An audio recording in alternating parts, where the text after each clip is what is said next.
বিসমিল্লাহির রহমানির রহিম। তাফসীরুল কোরআন মাহফিল 1991 খিলগাঁও ইসলামী পাঠাগার ও সমাজ কল্যাণ পরিষদ কর্তৃক আয়োজিত Motijheel central government high school ময়দানে অনুষ্ঠিত তাফসীরুল কোরআন মাহফিলের প্রথম দিনের প্রথম খণ্ড 1991 তাফসীর পেশ করেছেন আল্লামা সাঈদ রাহিমাহুল্লাহ।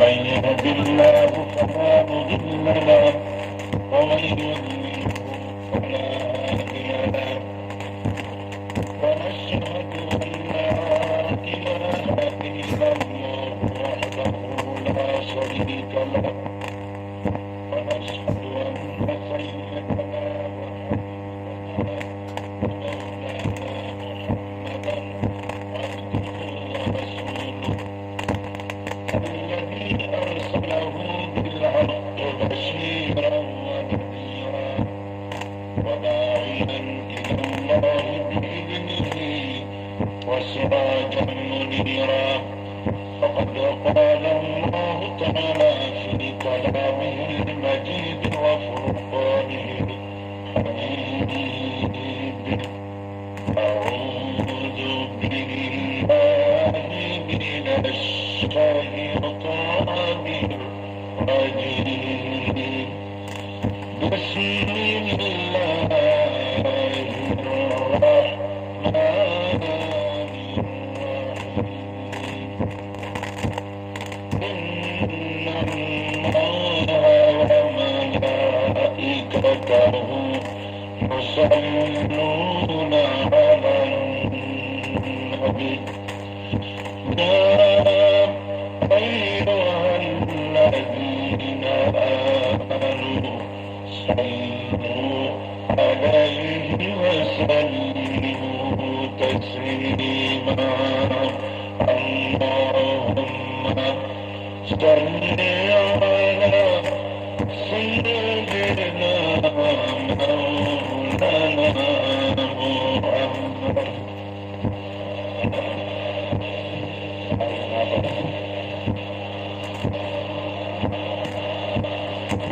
جرسنا محمد صلى الله عليه وسلم اللهم صل على سيدنا مولانا محمد وعلى آل سيدنا بلغ العلا بكماله كشف الدجى بجماله حسنت جميع خصاله صلوا عليه زمان شرقية محمد الصبر সবাই পড়ে بلغ العلا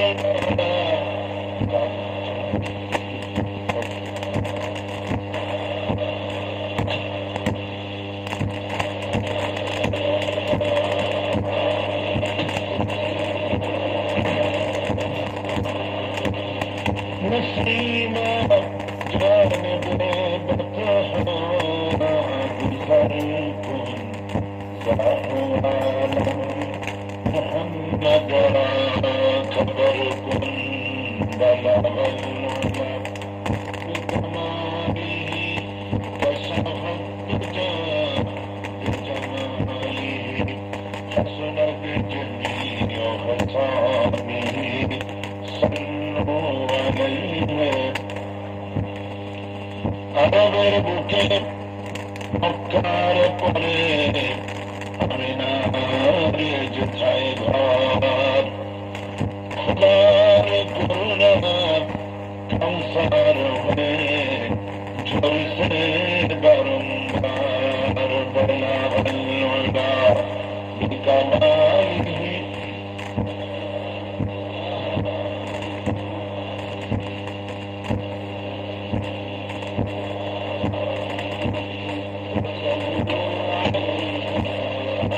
اللهم آمين. ربنا ظلمنا أنفسنا وإن لم تغفر لنا وترحمنا لنكونن من الخاسرين. رب العالمين খিলগাঁও ইসলামী পাঠাগার এর মতো 12 দিনব্যাপী তাফসীরের মাহফিলের আয়োজন করেছে। তোমার কোরআনে কারীম শোনাবার জন্য তাদের বিরাট আয়োজন। হাজার হাজার মুসলমান নরনারী আজকের প্রথম দিনে মাগরিবের নামাজের পরে সারদা বলে কয়েকবার দরুদ সালাম পড়ে তোমার দরবারে হাত তুলেছি। মেহরবানি করে দরুদ সালাম টুকু সোনার মদিনায় নবী পাকের রওজা মোবারকে পৌঁছে দাও। রব্বুল আলামিন এ মাহফিল আয়োজন যারা করেছেন আর শোনার জন্য যারা এসেছেন কিয়ামতের দিন মুসিবতের সময় এ মাহফিল আমাদের সকলের জন্য নাজাতের ওসিলা বানিয়ে দিব আল্লাহ। ইয়া করম তু আগার করে ও বাত বে সুবনা কো जो दिल पर असर करे। रब्बना तक़ब्बल मिन्ना इन्नका अंतस समीउल अलीम व तुब अलैना इन्नका अंतत तव्वाबुर रहीम। سبحان ربك رب العزة عما يصفون وسلام على المرسلين والحمد لله رب العالمين.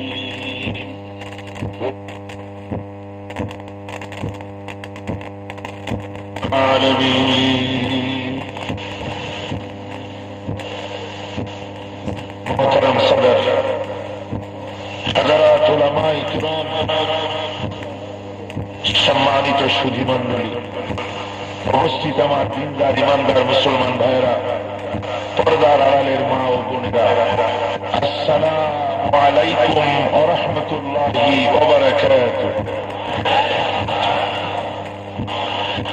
আমরা মহান আল্লাহ সুবহানাহু ওয়া তাআলার দরবারে লাখো কোটি শুকরিয়া আদায় করি যে মহান আল্লাহ রব্বুল ইজ্জত আজকে ইসলামী পাঠাগার ও সমাজ কল্যাণ সংসদ খিলগাঁও কর্তৃক আয়োজিত Motijheel central government high school ময়দানে 3 দিনব্যাপী কোরআনে কারীমের তাফসীরের মাহফিলের আজকের প্রথম দিবসে যে মহান আল্লাহ আমাদেরকে আসার বসার সুযোগ করে দিলেন, আল্লাহ পাকের দরবারে আমরা শুকরগুজার হচ্ছি।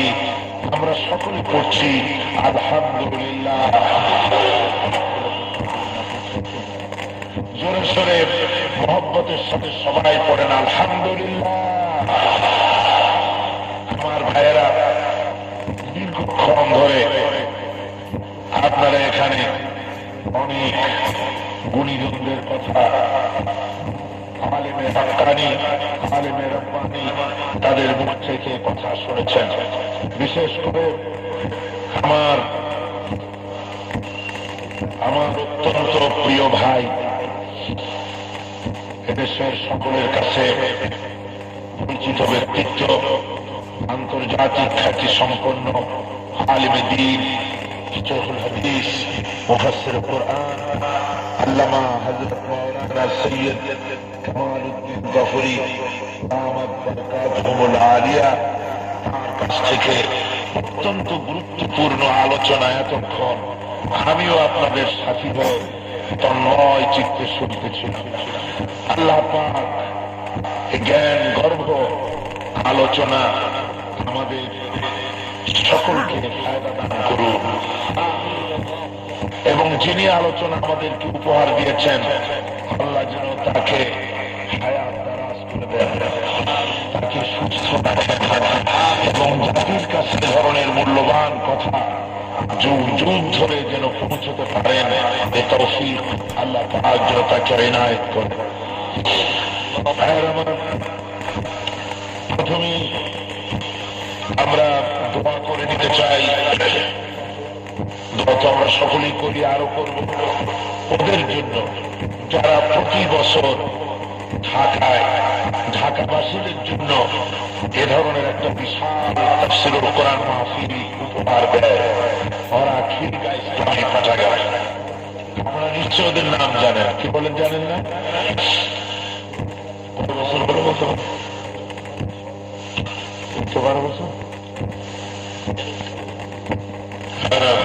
এটা নাকি 12 বছর না 13 বছর সন্দেহ হচ্ছে। তো ধরুন 1 যুগ পার হয়ে গেছে, 10 বর্ষ এবার চলছে তাফসীরুল মাহফিল। এই কাজটি তারা ঢাকাবাসীদের জন্য এই ধরনের বিরাট এত বড় মাহফিলে 3 দিন ব্যাপী এই ঢাকা শহরে আর হয় বলে আমি জানি না। এই যে বিরাট খেদমতটা তারা করেন, আপনারা দোয়া করুন আল্লাহ পাক তাদের খেদমতের যোগ্যতার জন্য আল্লাহ আরো বাড়িয়ে দেন। কোরআনে কারীমের বরকতে আল্লাহ পাক তাদের জীবন যেন কোরআনের নূর দিয়ে মুনাওয়ার করে দেন এবং কিয়ামতের দিন এই কোরআনের কারণে সভাপতি থেকে শুরু করে সাধারণ কর্মী পর্যন্ত সকলকে কিয়ামতের দিন নাজাহ এবং সালাহের জন্য ব্যবস্থা আল্লাহ পাক দান করবেন। আমি আপনাদের সামনে কোরআনে কারীম থেকে আলোচনা করার আগে আমি একটা প্রেক্ষাপট রাখতে চাই, আলোচনার একটা ভিত্তি তৈরি করতে চাই। সেটা হলো এই পৃথিবীর মানুষগুলিকে সৃষ্টি করে আল্লাহ পাক অন্ধকারের ভেতরে ছেড়ে দেন। এই মানুষগুলিকে পরিচালিত করার জন্য আল্লাহ পাক পথ দেখিয়েছে। কোরআন শরীফে আল্লাহ পাক বলেছেন,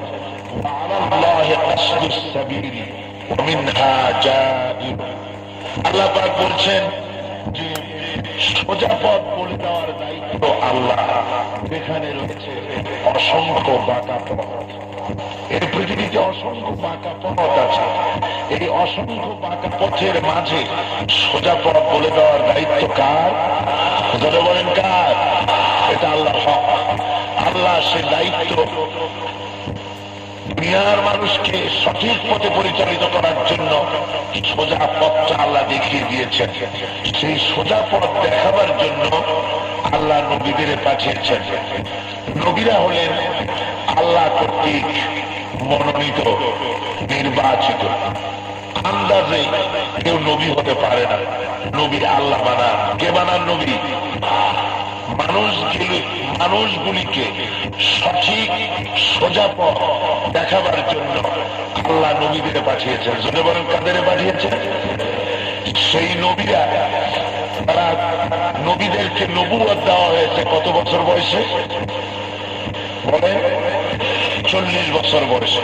এর অর্থ এই নয় যে 40 বছরের একটা লোককে হঠাৎ করে ধরে নিয়ে তাকে নবুয়ত প্রদান করা হলো, এমনটি নয়। যেমন আম যখন পেকে যায় তো আমের উপরের রংটা যখন পাকা ধরে তখন আমের ভিতরে আল্লাহ চিনি আর মিষ্টি ঢুকায় দিয়ে মিষ্টি বানায়। কথা এটা ঠিক না। আমের গাছে যখন মুকুল ধরে, আমের ওই ফুলগুলিকে কি বলে? মুকুল। এই আমের গাছে যখন মুকুল ধরে, সেই মুকুলের ভেতরেই আমের মিষ্টতার উপকরণ আল্লাহ তখনই ঢুকিয়ে থাকেন। সুবহানাল্লাহ। সুতরাং নবী যাকে বানানো হবে, হঠাৎ করে 40 বছরের একটা লোককে ধরে নবুয়তের গুণাবলী দিয়া নবী ঘোষণা করেন না। জন্ম থেকেই পূর্ব পরিকল্পিত ভাবে আল্লাহ পাক তাকে তৈরি করে নিয়ে আসেন। নবুয়তের জন্য যে চরিত্র হওয়া দরকার, যে ধরনের আচরণ হওয়া দরকার, সার্বিক গুণাবলী দিয়ে গর্ভ থেকে আল্লাহ পাক পরিকল্পনা ভিত্তিক নিয়ে আসেন। এই জন্য ফট করে নবী দাবি করে কেউ টিকতে পারে নাই দুনিয়ায়। যেমন দাবি করেছিল পাঞ্জাবের গুরুদাসপুর জেলার অন্তর্গত সেই যে গোলাম মোহাম্মদ কাদিয়ানী, নিজেকে নবী বলে দাবি করলো। নবী বলে নিজেকে দাবি করে সে কাফের হয়েছে। কি হয়েছে বলেন? আরো জোরে বলেন না, কি হয়েছে? ওকে যারা নবী বলে মানে তারাও, আরো জোরে বলেন, তারাও কি? যেহেতু হুজুরের পরে আর কোন নবী পৃথিবীতে আসবে না, হুজুরের পরে আর কোন নবী আসবেন? আর কোন নবী আসবে না। সে নবুয়তের দাবি করেছে, ওহীর দাবি করেছে এবং এমন কথাও লিখেছে যে আমি স্বপ্নের মধ্যে দেখেছি যে আমি একটা নারীর ভূমিকা পালন করছি, আর আল্লাহ একজন পুরুষের ভূমিকা পালন করে আমার সঙ্গে ব্যবহার করেছে। নাউযুবিল্লাহ। বারাহিনে আহমদিয়া এ বইয়ের মধ্যে সম্ভবত পঞ্চম কি সপ্তম খণ্ডে একথা তিনি লিখেছেন। মৌলানা রুহুল আমিন সাহেব রহমতুল্লাহ আলাইহ 24 পরগনায় বাড়ি, ফুলপুরা শরীফের হযরত মৌলানা আবু বকর সিদ্দিক রহমতুল্লাহ আলাইহির খলিফা, উনি রব্বে কাদিয়ানে এ সমস্ত উদ্ধৃতি তুলে দিয়েছেন। সুতরাং এই পলিট আল্লাহর এই জঘন্য নিকৃষ্ট পাপী নিজেকে নবী বলে দাবি করে মোরতাদ হয়েছে, কাফের হয়েছে। তাকেও যারা নবী বলে মানে ওরা গোষ্ঠী সুন্দর সব কি কাফের। পাকিস্তান গভর্নমেন্ট এদেরকে নন মুসলিম মাইনরিটি বলে ঘোষণা করেছে। আমরা বাংলাদেশে বহুবার এই কথাগুলি বলেছি, কিন্তু গভর্নমেন্টের কানে যায় নাই। আমাদের দেশেও তারা ঘাপটি মেরে বসে বসে একেবারে ক্যান্টনমেন্ট থেকে শুরু করে বঙ্গভবন পর্যন্ত, সেক্রেটারিয়েট থেকে শুরু করে বিশ্ববিদ্যালয় পর্যন্ত সর্বত্র ভাইটাল পয়েন্টগুলিতে এরা বসে থেকে থেকে মুসলমানদেরকে ধোঁকা দিচ্ছে। আছে না সেসব কাদিয়ানীরা? আচ্ছা, সুতরাং এদের ব্যাপারে সতর্ক থাকতে হবে। এ ব্যাপারে আমরা বহু কথা বলেছি এবং সামনে আরো বলবো। এবং এদেরকে সংখ্যালঘু আমরা এদেশে যতক্ষণ না হচ্ছে, অমুসলিম সংখ্যালঘু যতদিন ঘোষণা করা না হচ্ছে, ততদিন আমরা আমাদের এই সংগ্রাম চালু রাখব ইনশাআল্লাহ। বলতেছিলাম নবী আল্লাহ বানা। নবীরা কারা? নবী হলেন আদম আলাইহিস সালাম, নূহ আলাইহিস সালাম, দাউদ আলাইহিস সালাম, ইব্রাহিম আলাইহিস সালাম, মুসা আলাইহিস সালাম, ইয়াকুব আলাইহিস সালাম, ঈসা আলাইহিস সালাম, মুহাম্মদ রাসূলুল্লাহ সব হলেন নবী। এই যে যত নবী আল্লাহ পাঠালেন, সমস্ত নবীদেরকে এক একজনকে এক এক ধরনের গুণ আল্লাহ দান করেছেন। যেমন আইয়ুব আলাইহিস সালামকে আল্লাহ পাক ধৈর্য শক্তি দিয়েছিলেন। আমরা কিতাবে দেখেছি এত কষ্ট হয়েছে তার, রোগে অসুখে অসুস্থতায় জরাজীর্ণ হয়ে গিয়েছে, শরীর পচে গিয়েছে, গায়ে পোকা ধরেছে। 1 বছর 2 বছর নয়, 18টি বছর পর্যন্ত এই কষ্ট ভোগ করেছে। যখন জিহ্বায় পোকা হওয়া শুরু করলো, তখন হযরত আইয়ুব আলাইহিস সালাম আল্লাহর কাছে শিকায়ত করা শুরু করলেন। হযরত আইয়ুব আলাইহিস সালাম বললেন, রব্বুল আলামিন, দীর্ঘ 18টি বছর পর্যন্ত রোগে শোকে শেষ হয়ে গেলাম, আমার সমস্ত শরীর পচে গিয়েছে, পোকা ধরেছে, কোনো কথা বলি নাই। কিন্তু আমি এখন লক্ষ্য করছি আমার জিহ্বার ভিতরে পোকা হওয়া শুরু করেছে। রব্বুল আলামিন, আমি তোমার কাছে বড় ফরিয়াদ করি, দয়া করে তুমি আমার জিহ্বার ভিতরে পোকা দিও না। যেহেতু আমার জিহ্বা যদি পোকা হয়ে যায়, তাহলে তোমার মতো আল্লাহর জিকির আমি কি দিয়া করবো? আল্লাহ, আমি তোমার জিকির করবো কি দিয়া, যদি আমার জিহ্বাটাও পোকে ধরে? আল্লাহ, তুমি আমার জিহ্বাটা সুস্থ রাখুন তো, যাতে আমার জিহ্বাটা পোকে না ধরে, আমি যেন তোমার জিকির করতে পারি, আমি যেন তোমাকে স্মরণ করতে পারি। সুবহানাল্লাহ। এই ধৈর্যের চূড়ান্ত হযরত আইয়ুব আলাইহিস সালাম দেখিয়েছিলেন, বিশেষ বৈশিষ্ট্য আল্লাহ তাকে দিয়েছেন। দাউদ আলাইহিস সালামের কণ্ঠস্বরে আল্লাহ একটা বিশেষ বৈশিষ্ট্য দিয়েছেন। তিনি জাবুর শরীফ তেলাওয়াত করতেন, উড়ন্ত পাখিরা, আশেপাশের পাখিরা এসে চতুর্দিকে বসে যেত। হযরত দাউদ আলাইহিস সালামের কণ্ঠে আল্লাহর কালাম তারা শুনত। সুবহানাল্লাহ। সুলাইমান আলাইহিস সালাম বিশ্বজোড়া রাষ্ট্র পরিচালনার যোগ্যতা আল্লাহ দিয়েছিলেন। ইউসুফ আলাইহিস সালামকে আল্লাহ সৌন্দর্য দান করেছিলেন। মুসা আলাইহিস সালামকে কালিমুল্লাহ করে গণ্য করেছিলেন। ইব্রাহিম আলাইহিস সালামকে কালিমুল্লাহ করে, ইসমাঈল আলাইহিস সালামকে জবিহুল্লাহ করে, ঈসা আলাইহিস সালামকে রূহুল্লাহ করে, এক একজনকে এক এক বিশেষ বিশেষ ভাবে গুণ দিয়ে বৈশিষ্ট্যের অধিকারী করেছিলেন। আমার বন্ধুগণ, এক এক পয়গম্বরকে এক এক ধরনের গুণাবলী দেওয়া হয়েছে, কিন্তু আপনার আমার নবী মুহাম্মদ রাসূলুল্লাহ সাল্লাল্লাহু আলাইহি ওয়াসাল্লামকে এ ধরনের শুধু একটা গুণ নয়, শুধু হযরত আইয়ুবের ধৈর্য নয়, ইউসুফ আলাইহিস সালামের সৌন্দর্য নয়, হযরত মূসা আলাইহিস সালামের আল্লাহর সঙ্গে কথা বলা নয়, বরং সমস্ত পয়গম্বরদেরকে যত গুণ দেওয়া হয়েছে সমস্ত গুণাবলী একা মুহাম্মদ রাসূলুল্লাহ সাল্লাল্লাহু আলাইহি ওয়াসাল্লামের মধ্যে আল্লাহ দান করে দিয়েছিলেন। সুবহানাল্লাহ। এজন্য গোটা পৃথিবীর সমস্ত নদী নালা সাগর মহাসমুদ্রের সমস্ত পানিগুলি এক মোহনায় এসে মিলিত হয়েছে। সুবহানাল্লাহ। আমার ভাইরা, এভাবে করে সম্মানের দিক থেকে এক একজনের চাইতে বিশেষ মর্যাদা আল্লাহ দিয়েছেন, কিন্তু তিনটি জিনিস দিয়েছেন সমভাবে। কয়টি জিনিস? সবাই বলেন কয়টি? তিনটি জিনিস সমভাবে দেওয়া হয়েছে। একটা হলো ওহী, একটা হলো মুজিজা, আর একটা হলো হুসনে খুলক। তিনটি জিনিস। ওহী দেওয়া হয়েছে সকল নবীকে, মুজিজা দেওয়া হয়েছে, আর উন্নত মানের চরিত্র দেওয়া হয়েছে। ওহী না হলে তো নবী হতে পারে না। আপনি একজন বা দুনিয়ার মানুষেরা মিলে কোন এক সলিমদ্দি কসিমদ্দিকে বলতে পারে যে ওনারে আমরা নবী বানাইলাম, ইয়া নবী সালাম আলাইকুম আপনারা বলতে পারেন, কিন্তু নবুয়তের বড় শর্ত হলো ওহী আসা। নবী বলে 1000 বছর চিল্লাইলেও ওহী নাযিল করা যাবে বলে?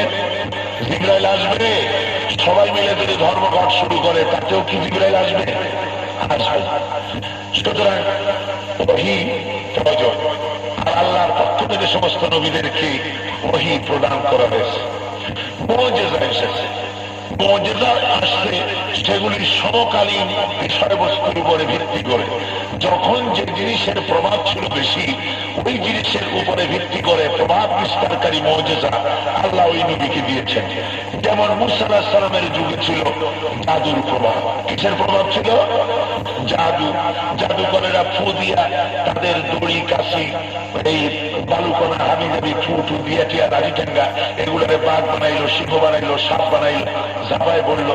মূসা আলাইহিস সালামের কাছে আল্লাহ দিলেন মুজিজা। কি দিলেন জোরে বলেন? লাঠি। লাঠি ফালাই দিলেন। হয়ে গেল কি? সাপ। সাপ হয়ে যখন হাত করলো তখন জাদু করে বাঘ সিংহ ঢুকলো কোথায়? মূসা আলাইহিস সালামের লাঠি মার্কা সাপের পেটের মধ্যে গিয়ে ঢুকলো। জাদুঘররা মনে করলো আমরা তো দেখাইছি এটার নাম তো জাদু, কিন্তু মূসা আলাইহিস সালাম যেটা দেখাইছেন এটা তো জাদু না। জাদুতে জাদু খাইয়া গলায় সেটা তো জাদু হতে পারে না, এটা তো জাদুর জাদু। তা না হলে জাদু খায় কেমন? আজীব তামাশা। ঈসা আলাইহিস সালামের জামানায় ছিল চিকিৎসার প্রভাব বিস্তার করেছিল। সেই যুগে ঈসা আলাইহিস সালামকে আল্লাহ পাক ক্ষমতা দিলেন, জন্মান্ধের চোখের উপরে হাত দিতেন আল্লাহর নাম করে, চোখ ভালো হয়ে যেত। কুষ্ঠব্যাধিগ্রস্ত ব্যক্তির গায়ে হাত বুলিয়ে দিতেন, একেবারে ফুললি কি বলতেন একটু দেরি হতে। এভাবে করে এক একজনকে এক এক মুজিজা আল্লাহ দিলেন। মুহাম্মদ সাল্লাল্লাহু আলাইহি ওয়াসাল্লামের সময় আল্লাহ পাক মুজিজা দিলেন হুজুরকে। হুজুরের বহুত মুজিজা আছে, সবচেয়ে বড় মুজিজা হুজুরের কোরআন। সবচেয়ে বড় মুজিজা কি? কোরআনের মোকাবেলা সে যুগেও কেউ পারে নাই, বর্তমানে কেউ পারছে বুঝি না, ভবিষ্যতে পারবে নাকি? পারবে না। কোরআন শরীফ সকল যুগের সাহিত্য এবং কবিত্বের সমস্ত প্রভাবকে ছাড়িয়ে অনেক ঊর্ধ্বে চলে গেছে। যে কোরআনের লালিত্য, বর্ণনা ভঙ্গি, এর মাধুর্য, এর ভাব গাম্ভীর্য, এর গতিময় ছন্দ, এর কাজ পর্যন্ত স্পর্শ করার ক্ষমতা গোটা পৃথিবীর কোন কবি সাহিত্যিকে সুবহানাল্লাহ। আমার ভাইরা, এটা যদি তাড়াতাড়ি কেউ পড়ে তো মনে হবে প্রবন্ধ, আর যদি থেমে থেমে পড়ে তো কেমন মনে হবে? কবিতার মতো। কিরকম মনে হবে? কবিতার মতো। দেখেন না, আর-রহমান আল্লামাল কুরআন খালাকাল ইনসান আল্লামাহুল বায়ান। পড়েন সবাই, আর-রহমান আল্লামাল কুরআন খালাকাল ইনসান আল্লামাহুল বায়ান। আমি যদি এভাবে পড়ি অনেক সূরা এরকম পড়া যাবে, দারুণ মিল।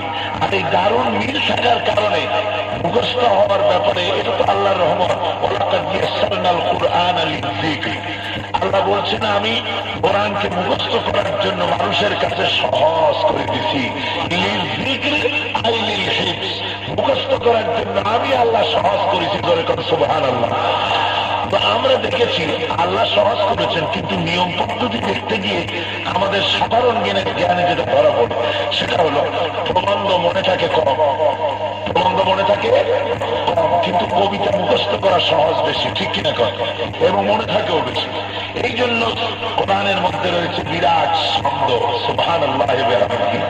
আল্লাহ কি সুন্দর করে বলেছেন।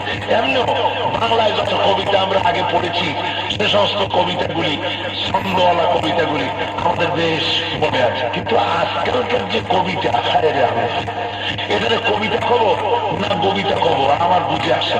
বললেন কবিতার কায়দা কত, আর যে যত কবিতারাই কোন রকমের মিল ছাড়া করতে পারবে সে তত নাম করা কবি। কবিতার কায়দা হলো এই, সংগ্রাম চলিতেছে, শকুন আকাশের উপরে উড়িতেছে, বুড়িগঙ্গা দিয়া তখন নৌকা বা ট্রেন চলিতেছে, অথবা তোমার হৃদয় নামক বাসের মধ্যে আমার কি একটা সিট হবে, যেহেতু আমি চট্টগ্রাম থেকে দিল্লির দিকে যেতে চাই। এটা হলো কবিতা। এটা কবিতা না বলে এটার কবিতা বলা ভালো। কি বলা ভালো? কবিতা মানে গদ্যের গ আর কবিতার বিকা, এটা হলো কবিতা। মানে এখন কবিতা যত ছন্দ ছাড়া হবে তত দারুণ কবিতা, আর আর্ট যত দুর্বৃত্ত হবে, কালি দিয়ে পেঁচায় ঢুকতে পারবে যত বেশি, ততই দামি আর্ট ওঠা। কথা বুঝলে? একজন নাকি এই আর্টের একটা প্রদর্শনী হচ্ছে, কি বলে ওরে, এক্সিবিশন, আর্টের এক্সিবিশন হচ্ছে, এক্সিবিশন দেখতে গেছে। তো যে ব্যক্তি আর্ট করেছে সে কাছে দাঁড়ানো, আর একজনে দেখতেছে, দেখে ওই আর্টিস্টকে বলছে, ভাই তোমার এই আর্টটা দেখে আমার জিব্বায় পানি এসে গেছে। কেন আর্ট দেখে জিব্বায় পানি আসে কেন? এটা তো পরন্ত বেলার একটা সূর্যের দৃশ্য আমি এঁকেছি। ও তাই? আমি মনে করছিলাম যে প্লেটের উপরে ডিমের কুচু।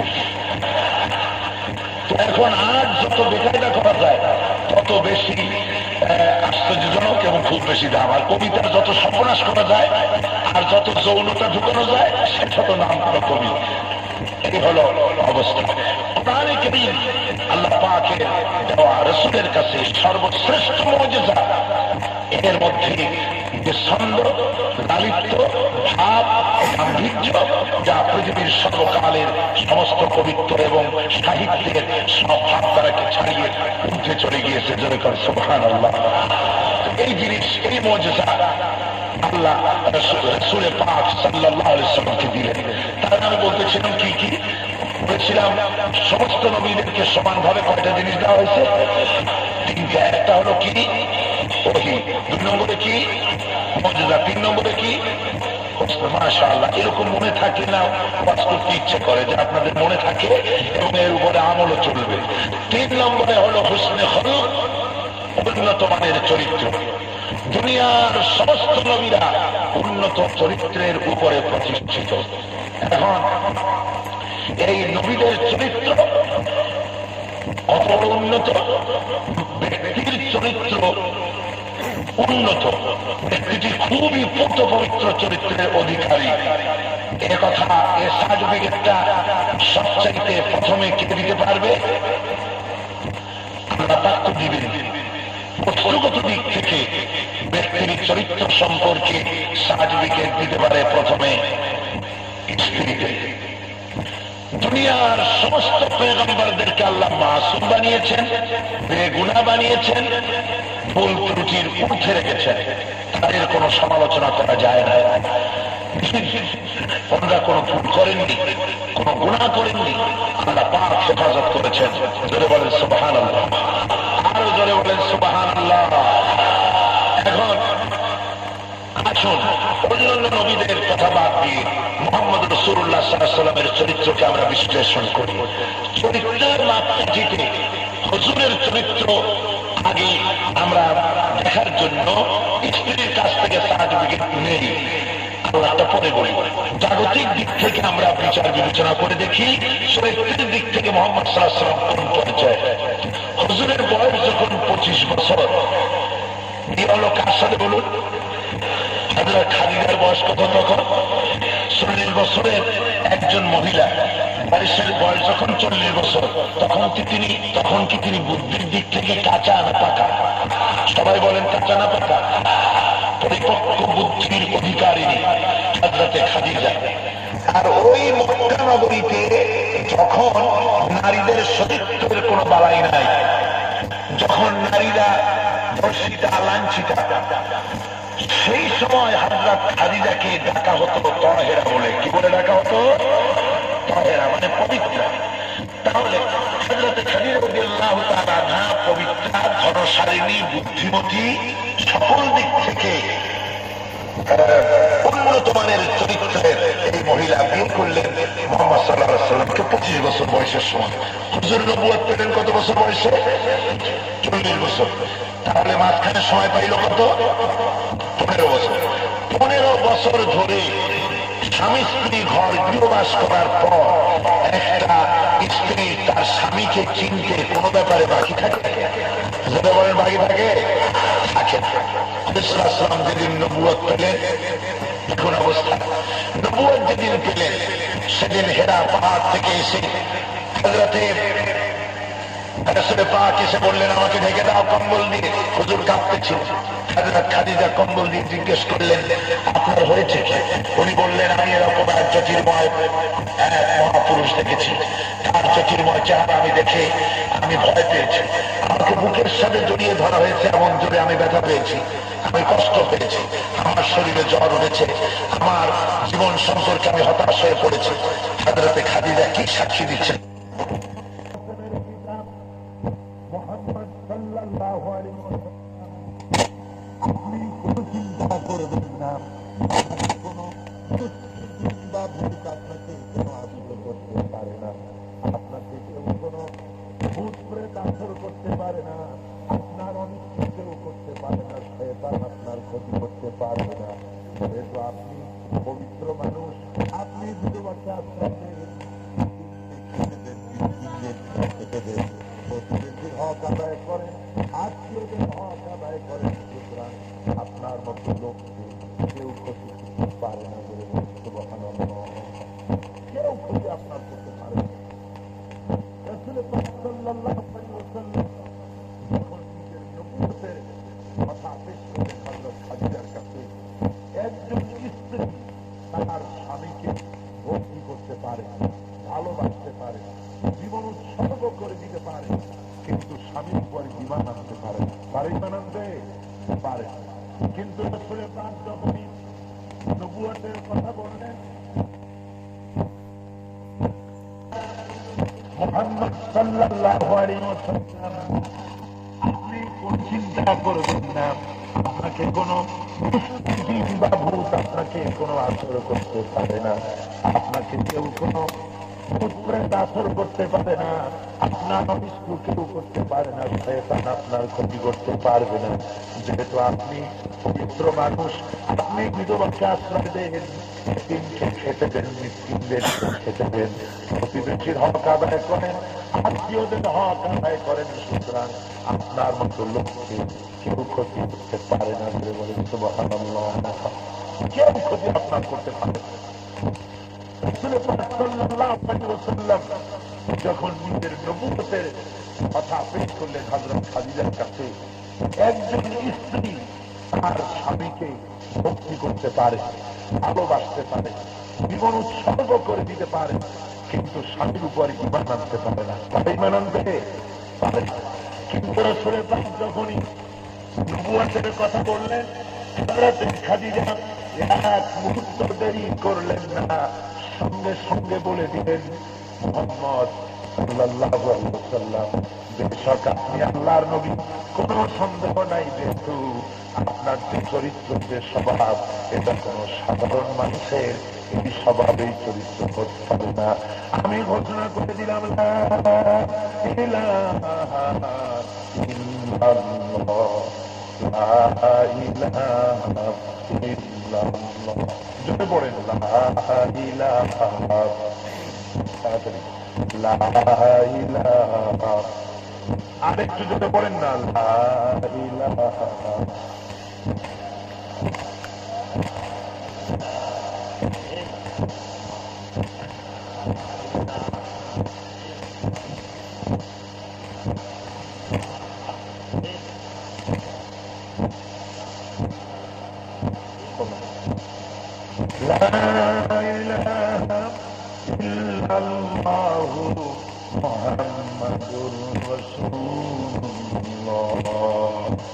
আমার ভাইরা, হযরত খাদিজা ঈমান আনলেন।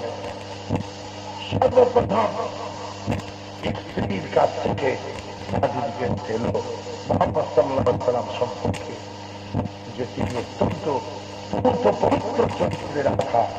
সুবহানাল্লাহ। স্ত্রীর পরে একটা ব্যক্তিকে চরিত্র সম্পর্কে সার্টিফিকেট দিতে পারে তার খাদিম, তার চাকর। স্ত্রীর পরে কে বলে বলুন না? খাদিম। যেহেতু খাদেম রান্নাঘর থেকে শুরু করে সবার ঘর থেকে নিয়ে বৈঠকখানা পর্যন্ত সব জায়গায় ঘোরাফেরা করে, সে ব্যক্তি সব জায়গায় একজন খাদেম তার প্রভুর জন্য, মালিকের জন্য সে সম্মান হতে পারে, জীবনের সবকিছু উদ্ধার করে দিতে পারে, জীবনও দিতে পারে। কিন্তু একজন খাদেম তার প্রভুর পরে ঈমান আনতে পারে না। একজন মালিক তার চাকরকে ডেকে বলল, চাকর আমি রাত্রে স্বপ্নে দেখছি আমি একদম পীর হয়ে গেছি, তুমি আমার কাছে মুড়ি হও। চাকর বলবে, বেটা তুমি পীর না শয়তানের খারাপ ভাই, আমি ভালো করে জানি না। তুমি রাত্রে কোথায় কোথায় যাও, কাদের সাথে বলবে তা বুঝে আমি জানি না, কি খাও তাই তো আমি জানি না। সুতরাং একজন খাদিম তার প্রভুর উপরে ঈমান আনতে পারে না, সব পারে ঈমান আনতে পারে না। হযরতে রাসূলের পাকের খাদেমের অবস্থা দেখো। হুজুরের খাদেমের নাম যায়েদ বিন হারিসা রাদিয়াল্লাহু তাআলা। 15 বছর বয়সের সময় বাবা থেকে বিচ্ছিন্ন হয়ে হারিয়ে গিয়ে ঘুরতে ঘুরতে ঘুরে বেড়াচ্ছে। হযরতে যায়েদকে উঠিয়ে দিলেন রাসূলের ঘরে খাদেম দিতেন। সুবহানাল্লাহ। 15 বছর বয়সের সময় হযরত যায়েদ এসেছেন হুজুরের ঘরে খাদেম হিসেবে। 40 বছর বয়সের সময় রাসূল নবুয়ত পেলেন। এই নবুয়ত পাওয়ার আগে হযরত যায়েদের পিতা হারেস এবং তার চাচা দুজনে মিলে এসে খবর পেলেন মক্কায় মুহাম্মদ সাল্লাল্লাহু আলাইহি ওয়াসাল্লামের কাছে যায়েদ শুনে চলে আসে।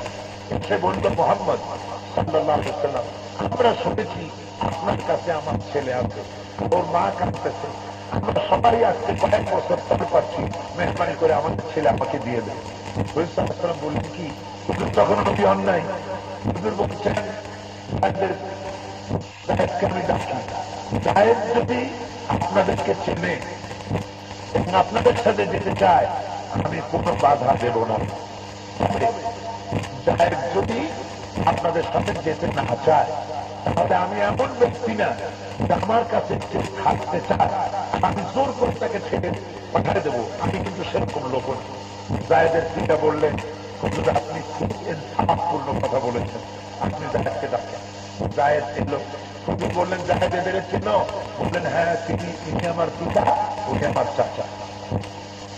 যায়েদের পিতা কাঁদতে স্যার বলেছেন, যায়েদ তোমার মা কেঁদে কেঁদে চোখ দুটো বন্ধ হয়ে যাওয়ার মতো হয়ে গিয়েছে, আমরা কেঁদে কেঁদে ছাড়া, তুমি বাড়ি চলো, বাড়ি ঘর তোমার নামে রেখে দেবো, তুমি বাড়ি চলো, সব ঠান্ডা হয়ে যাবে, সুস্থ হয়ে যাবে।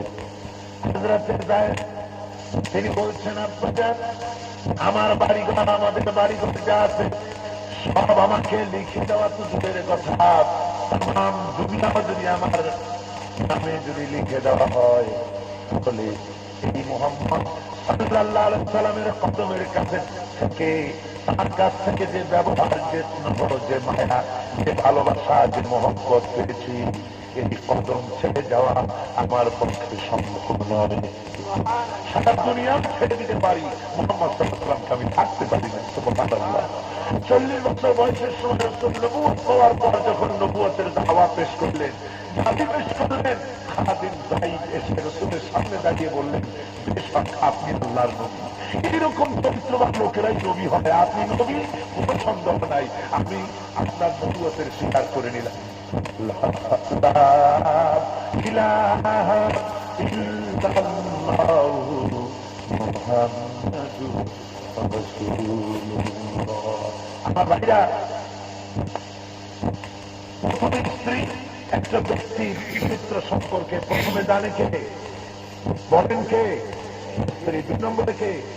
খাদেম। 3 নম্বরে বন্ধু। 3 নম্বরে কে? বন্ধু। যে বন্ধু একসঙ্গে চলাফেরা করে, এক বন্ধু অপর বন্ধু সব খবর জানে। রাসূলের সাথে বন্ধুত্ব ছিল হযরত আবু বকর সিদ্দিক রাদিয়াল্লাহু তাআলা আনহুর নবুয়ত পাওয়ার আগে 30 বছরের বন্ধুত্ব রাসূলের সাথে। কত বছরের? 20 বছরের বন্ধুত্ব। 30 বছরের বন্ধুত্ব রাসূলের সঙ্গে। আল্লাহর নবী 40 বছর বয়সের সময় যখন নবুয়ত পেলেন, আর যখন নবুয়তের কথা পেশ করলেন, হযরত আবু বকর বলেন, ইয়া রাসূলুল্লাহ, কোনো সন্দেহ নাই যে আপনি আল্লাহর নবী। আপনার ভিতরে 20 বছর ধরে যে চরিত্র দেখছি, তার মধ্যে যে আপনার যে স্বভাব দেখেছি, আপনার ভেতরে যে আপনার আমল আখলাক দেখেছি, সব আপনি নবী হবেন, কোন সন্দেহ নাই।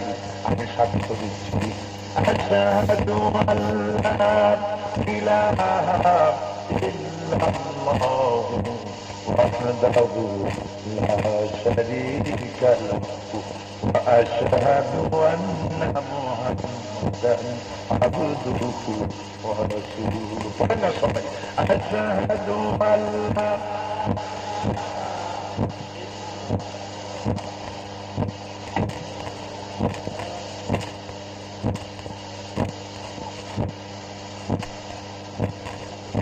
আমার ভাইরা, একজন বন্ধু আরেকজন বন্ধুকে টাকা দিতে পারে, বাড়ি দিতে পারে, গাড়ি দিতে পারে, জীবনে সব দিয়ে দিতে পারে, কিন্তু বন্ধুর উপর ঈমান আনতে পারবে না। পারে? পারে না। কিন্তু হযরত আবু বকর সিদ্দিক রাদিয়াল্লাহু তাআলা আনহু রাসূলের মধ্যে নবুয়তের আগে যা দেখছিলেন, বুঝতে পেরেছেন যে নবুয়তের চরিত্র ছাড়া এই রকমের চরিত্র সাধারণ মানুষের হতে পারে। রাসূল পাক বাইতুল্লাহ শরীফের কাছে বসা, ফজরের নামাজের পরে আবু জাহেল এসে বলছে, মুহাম্মদ সাল্লাল্লাহু আলাইহি ওয়াসাল্লাম, আজকেও কোনো নতুন কথা কবা নাকি? কিন্তু প্রায় নতুন নতুন কথা কবা। বলে, হ্যাঁ, আজকে আরো নতুন কথা আছে। কবে শেষ রাত্রে আমার কাছে জিবরাইল আসে,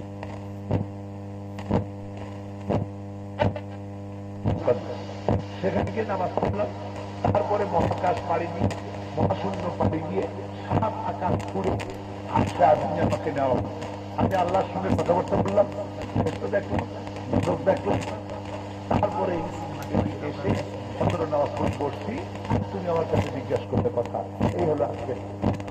আবু জাহেল সর্বনাশ, এতদিন তোমাদের মনে করছিলাম পাগল, কিন্তু তার কোন সবুজ আমাদের হাতে ছিল না। আজকে বুঝলাম তুমি শব্দ পাগল। নাউযুবিল্লাহ। আবু জাহেল কোন? মুহাম্মদ সাল্লাল্লাহু আলাইহি ওয়াসাল্লাম যে কথা তুমি বললে, এই কথা আমি মানুষদের কাছে হুবহু বলে দেই। অবশ্যই দাও, দাও।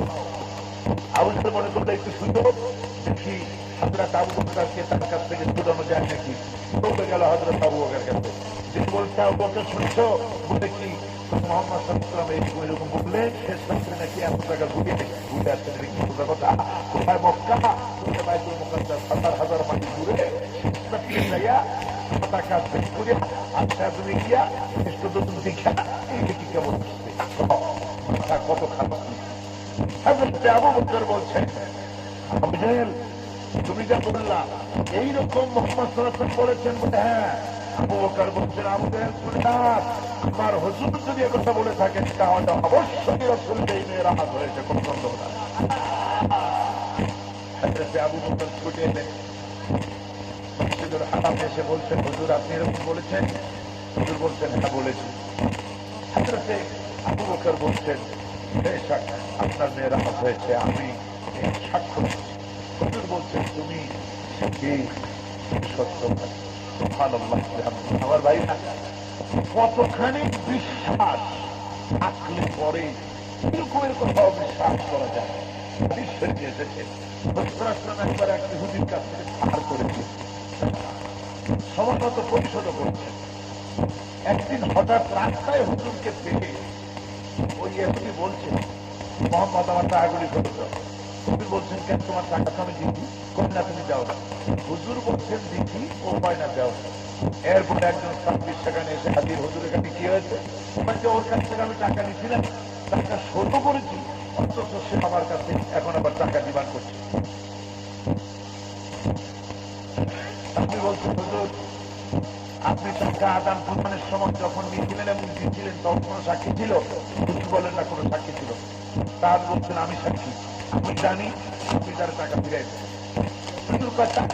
তুমি তো দেওয়ার সময় ছিল না, দেওয়ার সময় ছিল না, দেওয়ার সময় ছিল না, তুমি কেন সাক্ষী হও? আমি বলেন, আমার বাপ দাদা 14 গোষ্ঠী সব প্রতিমা পূজা করত, আপনি বলেছেন আল্লাহ ছাড়া কারো পূজা করা যাবে না, কারো সামনে মাথা নত করা যাবে না। সুতরাং দেখা খোদা করে অমান্য করে যারা দেখি না, আপনার কথা মতো এক আল্লাহ বিশ্বাস করলাম। আপনি বলেছেন ব্যস্ত আছে, দেখি নাই, মানে নিয়েছি। আপনি বলেছেন দোষক আছে, দেখি নাই, মানে নিয়েছি। আপনি বলেছেন হাসর রাতে কেমতে বিচারা হবে, দেখি নাই, মানে নিয়েছি।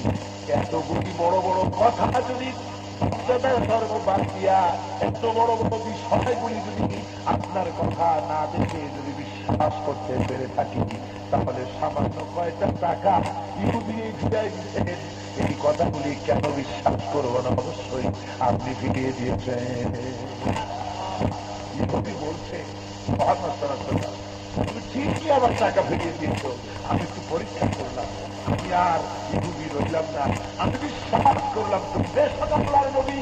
আমি পড়লাম লা ইলাহা ইল্লাল্লাহ মুহাম্মাদুর রাসূলুল্লাহ। সরে সরে পড়েন, লা ইলাহা ইল্লাল্লাহ, লা ইলাহা ইল্লাল্লাহ, লা ইলাহা ইল্লাল্লাহ মুহাম্মাদুর রাসূলুল্লাহ। এতক্ষণ বললাম ব্যক্তির চরিত্র জানার জন্য, এতক্ষণ বলেছি স্বাগতিক দিক থেকে, এবার সার্টিফিকেট নিব আল্লাহর কাছের থেকে। কার কাছ থেকে? নবীর চরিত্রের সার্টিফিকেট নেই। আমাদের দেশে লোকেরা চাকরি বাকরি করবে, বিভিন্ন জায়গায় আর্মিতে বিডিআর পুলিশে ঢুকবে, ক্যারেক্টার সার্টিফিকেট লাগে, লাগে না? এই ক্যারেক্টার সার্টিফিকেটে সই করে কারা? যারা চরিত্রের সার্টিফিকেট স্বাক্ষর করে ওদের নিজের চরিত্রের কোন বালাই অধিকাংশ ক্ষেত্রে না। রাসূলুল্লাহ চরিত্রের সার্টিফিকেট আল্লাহ রাব্বুল আলামিন কোরআনে কারীমের ভিতরে বলে দিয়েছিলেন, ইন্নাকা লা'আলা খুলুকিন আযীম। নবী হে, পবিত্র চরিত্রের উপরে প্রতিষ্ঠিত। একথা কে বলছে? আরো জোরে বলুন। আল্লাহ বলেছেন চরিত্রের উপরে প্রতিষ্ঠিত। আমার ভাইরা হবে একটা কথা শোনাব। 2 নম্বরের কথা হলো, আল্লাহ নবী বলেছেন, আমি প্রথম কথা শুরু করেছিলাম যে মানুষকে খোদা পথ দেখাবেন কে? করে করতে হবে কে? আমার ভাইরা আল্লাহর নাম নিতে ঢাকা বাসুদেব মনে করে নাকি?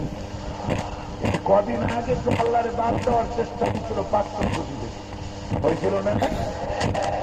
সুবিধে যাতে আল্লাহর নাম না থাকে, ক্লাস 1 থেকে নিয়ে ক্লাস 10 পর্যন্ত এদেশে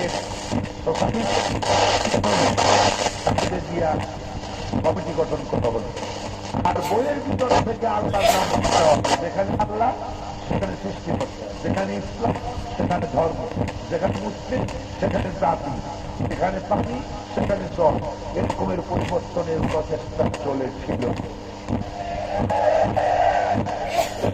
বইপত্র ছাপানো বই বন্ধ করিয়া নতুন বই ছাপতে গিয়া ছাপতে গেলে শুধু আল্লাহর নামটা পরিবর্তনের জন্য আল্লাহর নাম বাদ দেওয়া হবে। এর জন্য 26 কোটি টাকার খেসারত তারা নিতে চাইছিল। 26 কোটি টাকাও খরচ করবো, তো বই থেকে আল্লাহ বাচ্চা আমরা বলেছিলাম, আমরা বলেছি পরিষ্কার করে, যেখানে যেখানে আল্লাহর নাম আছে নিচে লেখা, কাগজে লেখা, সাইনবোর্ডে লেখা, একটা জায়গা থেকেও যদি আল্লাহর নাম বোঝার চেষ্টা করা হয়, তাহলে টেকনাফ থেকে তেঁতুলিয়া পর্যন্ত যে বাদুর চলবে, এই দুর্বল সরকারের পক্ষে তার সবার দাম সম্ভব নয়।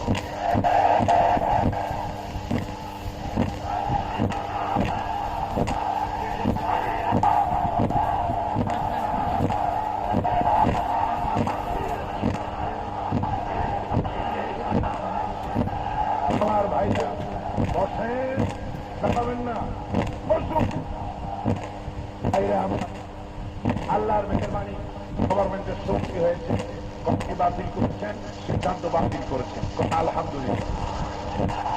তো আল্লাহ রাব্বুল আলামিন তার নাম নিতে মুসলমান ভয় আছে। আরে বাবা, আল্লাহর জন্য আলহামদুলিল্লাহ বাংলাদেশে এখনো কোটি কোটি মানুষ আছে, কলিজাটা নিজের বুক নিজে ভাজা কলিজাটা আল্লাহকে বাড়ি করে দিতে পারেন না, আছে না? তাহলে বলুন, সোজা পথটি দেখাবার দায়িত্ব কার? চিল্লায় বলুন সেই মহান আল্লাহর নাম কে? আল্লাহ রাব্বুল আলামিন সোজা পথ দেওয়ার দায়িত্ব কার বলেন? তিনি পথ দেখান কাদের মাধ্যমে? নবীদের মাধ্যমে। কাদের মাধ্যমে? এবার আসুন, নবীরা কিন্তু মানুষ, নবীরা কি?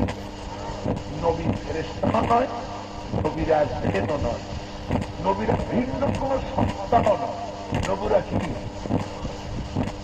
আল্লাহ রাব্বুল আলামিন মুহাম্মদ সাল্লাল্লাহু আলাইহি ওয়াসাল্লামকে বলেছেন, কুল ইন্নামা আনা বাশারুম মিসলুকুম ইউহা ইলাইয়া আন্নামা ইলাহুকুম ইলাহুন ওয়াহিদ।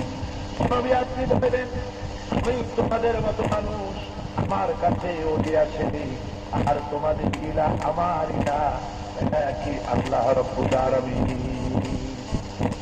আমি তোমাদের মতো মানুষ। এটা ব্যাখ্যায় যাওয়ার আগে মানুষদের নবী বানালেন কেন আল্লাহ, সে কথাটা একটু বলি। ফেরেশতা কি কোন নবী হচ্ছে? কোন একজন ফেরেশতাকে আল্লাহ নবী বানাইছেন? জেনে জেনে নবী বানাইছেন নাকি আমাদের জন্য? ফেরেশতাদের নবী বানালেন না কেন? তার কারণ হলো, মানুষ হলো সামাজিক দিক, ফেরেশতা হলো, ফেরেশতা পুরুষও না, ফেরেশতা নারীও না, ঠিক কিনা? এখন ফেরেশতার কোন সমাজ নাই, রাষ্ট্র নাই, মিল কলকারখানা। এখন ফেরেশতা যদি নবী বানানো হয়, তাহলে মানুষের জন্য কি সুবিচার হয় না? সুবিচার হবে না। কারণ হলো, ফেরেশতা বিয়ে করে না, মানুষ বিয়ে করে। বিয়ে করলে ঘর সংসার করতে গিয়ে স্বামী স্ত্রীর ভিতরে মনোমালিন্য হওয়া অস্বাভাবিক না, এটা স্বাভাবিক। অস্বাভাবিক না স্বাভাবিক? এখন স্বামী স্ত্রীর যে মনোমালিন্য হয় কেন এবং তার নিদর্শন হয় কিভাবে, এটাকে ফেরেশতা বুঝবে? বল আপনার বুঝবে? বুঝবে না, দেখতো ও পুরুষ না, কি করেন, ঘর নাই, বলবেন কিভাবে বুঝবে?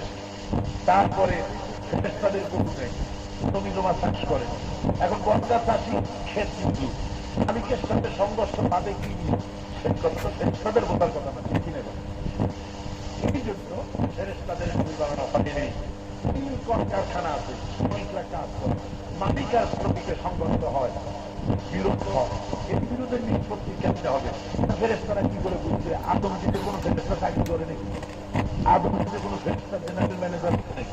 তো কি করে ফেরেশতারা এই সব সমস্যার সমাধান করবে? মানুষ রাজনীতি করে। এবার আমরা রাজনীতি করি না, আমরা রাজনীতি করি। আবার কেউ কেউ খুব চতুরতার সাথে বলে, মাথায় টুপিটাকে তোমার থাকে, ভাই রাজনীতি রাজনীতি এইসব আমি বুঝি। এর কিন্তু খুব সূক্ষ্ম রাজনীতি, সে নিজে দারুণ রাজনীতি করে, সেই চালাকি শব্দটা ব্যবহার করে। যেমন বলে, আমি নিরপেক্ষ, আমি কোনো পক্ষ না, আমি পক্ষ না, বিপক্ষ না, আমি তার মানে নিরপেক্ষ একটা পক্ষ, সেটা বুঝে নিরপেক্ষ একটা পক্ষ, ঠিক কিনা? সুতরাং আজকে আমাদের রাজনীতি করতে হবে। এই রাজনীতি করতে গিয়ে কেউ ক্ষমতায় যায়, জনগণ ক্ষমতা অনেক দিন যখন একজন ক্ষমতা গিয়ে দারুণ ভাবে যারা যন্ত্রণা দেয় জুলুম করে, জনগণ ক্ষমতাকে নামাইতে চেষ্টা করে। কেমনে নামাইতে হবে, সংঘর্ষ কেন বাদে কি করতে হবে, কোনো ফয়সলা দিতে পারবে? তাদের রাজনীতি করে না, ভোট করে না, ইলেকশন করে না, তাদের বুঝবি কি করে? আমাদের মনে করেন একজন ক্ষমতায় চলে গেল, ক্ষমতায় যাওয়ার পর জুলুম অত্যাচার সামনে চালাইল, ইসলামের নাম মুনাফিকি করলো, লোকেরা বললো নামেন নামেন নামেন, সে বললো সিঙ্গাপুরে ঠ্যাং করে জড়ায় তার নাম বলতে। এইসব সমস্যা তো হচ্ছে না, বোঝার কথা না, ঠিক কিনা কথা? আমার ভাইরা শুধু কি চাই লজ্জা স্বপ্নের বালাই, সমস্ত মানুষ বলছে তোমার চাই না, তারপরে কয় না আমি থাকবো, অপমানিত বোধ, অপমানিত বোধ করে না। একজন বলছিল যে ভাই কত জায়গায় গেলাম, ডিম মারলো নাকের উপরে, টমেটো মারলো গাড়ির উপরে, সাইডে বললো মাথায়, তারপরে সেটা জুতার মার, সেটা জুতার মালাও গলায় দিয়েছে, উৎপত্তি থেকে ঢাকা দিয়া বিরেছে বিরেছে নিষেধ করছে।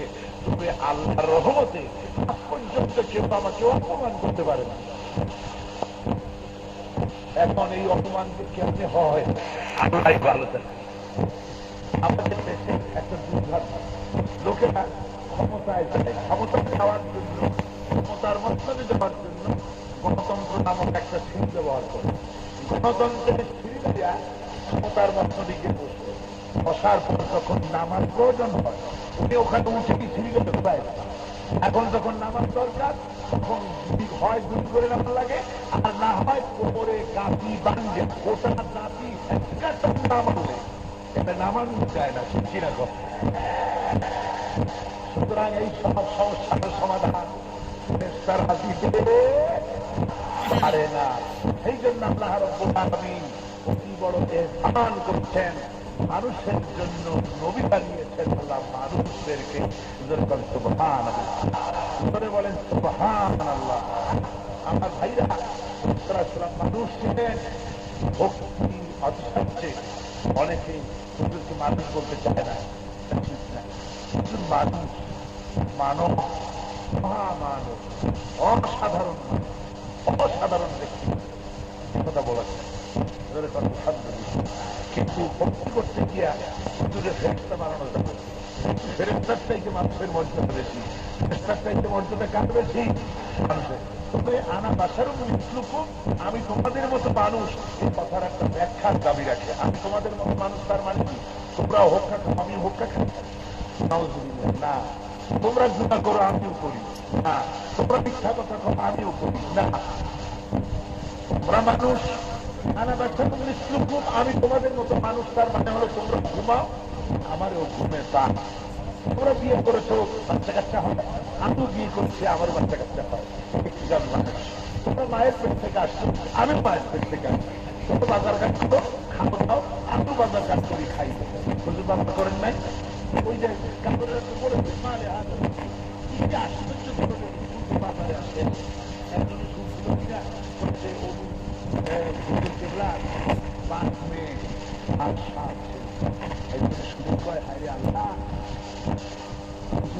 যদি ছেলে মেয়ে হয় ধারণা এরা অতিন্দ্রিয় মানুষ। নবীরা বাজারে গেছে, কাপড়ের আশ্চর্য হয়ে গেছে যে কেন্দ্রে বাজারে আসে, কোরআনে শরীরে সব কথা আল্লাহ বলেছে। আমার ভাইয়া নবীরা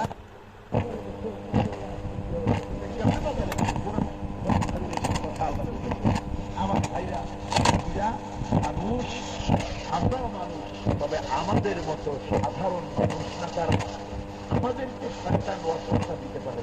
হোক, আলেম হোক, সতর্ক হোক, কেউ হোক, শয়তান যে কোনো মুহূর্তে তাকে ওয়াসওয়াসা দিতে পারে। কিন্তু নবীকে ওয়াসওয়াসা দেওয়া তো দূরের কথা, নবীর চতুর সীমানার ভেতরে শয়তানের প্রবেশের কোনো অধিকার নাই। বলেন সুবহানাল্লাহ। মানুষ মিথ্যে কথা বলতে পারে, পেগম্বরেরা মিথ্যে কথা বলতে পারেন না। মানুষ গুনাহ করতে পারে, পেগম্বররা গুনাহ করতে পারেন না। আমি সিদ্ধান্তটা দিই পাথরের কথা। এই যে রাস্তাঘাট তৈরি করা হয় বড় বড় পাথর দিয়ে, দেখছেন না? এই যে রাস্তা অনেকখান পাথর, এক ফুটের দাম কত? এগুলো হলে 15-20 টাকা, 30 টাকা একখান পাথর। কিন্তু আপনি জুয়েলারি দোকানে যান, স্বর্ণকারের দোকানে যান, দেখবেন সেখানে গ্লাসের বক্সের ভিতরে সুন্দর করে যত্ন করে ভেলভেটের কাপড় উপরে সাজিয়ে করে দেওয়া হচ্ছে ছোট্ট পাথর, ইয়াকুত, জবরদস্ত, লুলু, মারজান, নীলা, প্রবাল, ওখানে 20 মণ 25 মণ ওজনের একটা পাথরের দাম 30-40 টাকা, আর ওইখানে ছোট্ট একটা পাথরের যে টুকরা এক কপির দাম 15-20-30-70 টাকা পর্যন্ত। চাও পাথর এক পাথর হলো। সুতরাং কবিও মানুষ, আমরাও মানুষ। এটা এই কথা দ্বারা আপনারা বুঝতে চেষ্টা করবেন না যে আমাদের মতো সাধারণ মানুষ, হ্যাঁ আমাদের থেকে উন্নত সুপার কোয়ালিটির মানুষ, যারা ভুল করে না, গোড়া করে না, আল্লাহ পাক তাদেরকে হেফাজতে রাখেন। সুবহানাল্লাহ। তার কারণ হলো নবীতে যদি 100 পরিমাণ ভুল করে তাহলে গোটা পৃথিবী পিছিয়ে পড়বে কয়েক শতাব্দী। এই জন্য নবীদেরকে আল্লাহ হেফাজত করেন, উন্নত মানের চরিত্র দিয়ে আল্লাহ পাক তাদেরকে প্রতিষ্ঠিত রাখেন। আমার বন্ধুরা, এই নবীরা হলেন দুনিয়ার মধ্যে সর্বশ্রেষ্ঠ উন্নত মানের শোভা। আল্লাহ তাদের সাথে পাঠাইছেন আল্লাহর বাণী। মুহাম্মদ সাল্লাল্লাহু আলাইহি ওয়াসাল্লাম বলেন, ওই নবীদের মধ্যে শেষ নবী। নবীদের মধ্যে কোন নবী? শেষ নবী। তার কাছে আল্লাহ দিয়েছেন কোন কালাম? শেষ কালাম। কোন কালাম? এই কোরআনের প্রতি আল্লাহর কাছ থেকে মানুষের কাছে আর কোনো বাণী আসবে? জোরে বলেন, আসবে? আসবে না। কোরআনের শুরু হয়েছে কি দিয়া? জোরে বলেন, কি দিয়ে? প্রথম অক্ষর কি? বা। আর শেষ হয়েছে সূরায়ে নাস, মিনাল জিন্নাতে ওয়ান নাস। শেষের অক্ষর কি? সিন। প্রথমের বা, শেষের সিন, দুইটা মিলে কি হইল? এখন বাসে করে আপনারা ফুলবাড়িয়া চলে যাচ্ছেন। প্রতিবাদ না, এই বাস মানে হলো আপনারা এই বাস শব্দ ব্যবহার করেন, অর্থ না জানলেও জায়গা মতো ব্যবহার করেন। খাইতে গেলে যদি আপনাকে চাল বা তরকারি বেশি দেয়, আপনি তখন বলেন বাস বলেন না। এ বাস মানে হলো এনা, বাস মানে কামি, বাস মানে আল্লাহ রাব্বুল আলামিন কোরআনে কারীমের শুরু বিসমিল্লাহর বার, শেষে বিসমিল্লাহ। যেই কথাই আমাদের কাছে সত্যমান হয়ে গেল, আমাদের কাছে প্রতিভাত হয়ে গেল। এই কোরআনের ভিতরে মানুষের জন্য যা প্রয়োজন, ব্যক্তি, পরিবার, সমাজ, সারা জীবনের জন্য মানুষের জন্য যা প্রয়োজন, জন্ম থেকে শুরু করে মৃত্যু পর্যন্ত সমস্ত কথাগুলি আল্লাহ রাব্বুল আলামিন কোরআন শরীফের মধ্যে ফুটাই দিয়েছে। আর নতুন কোন কথা, নতুন কোন মতবাদের জরুরত নাই। কোরআন শরীফ পৃথিবীতে কেন নাযিল হলো? কোরআনের কাজ যদি বন্ধ করা হয়, একটা জবাব যথেষ্ট। কয়টা জবাব যথেষ্ট? আল্লাহ রাব্বুল আলামিন কোরআনে কারীমের ভিতরে ঘোষণা করে দিয়েছেন,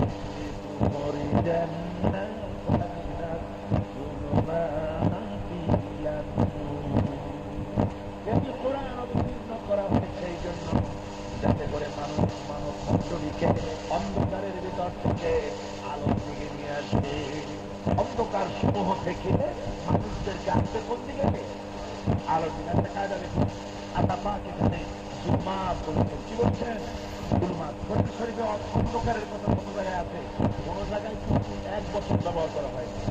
অন্ধকারের কথা কত জায়গায় আসছে? সব জায়গায় বহু বছর ব্যবহার করা হয়েছে। কয় বছর? বহু বছর। এখানে জুলমাত, অন্ধকার সমূহ। নূরের কথা আল্লাহ যখনই বলেছেন কোরআন শরীফে, কোন জায়গায় নূরকে বহু বছর আনোয়ার দিয়ে ব্যবহার করেন নাই। সব জায়গায় নূর বলা হয়েছে 1 বছরে। নূর কয় বছরে? আলো কয় বছরে? 1 বছরে। অন্ধকার কয় বছরে?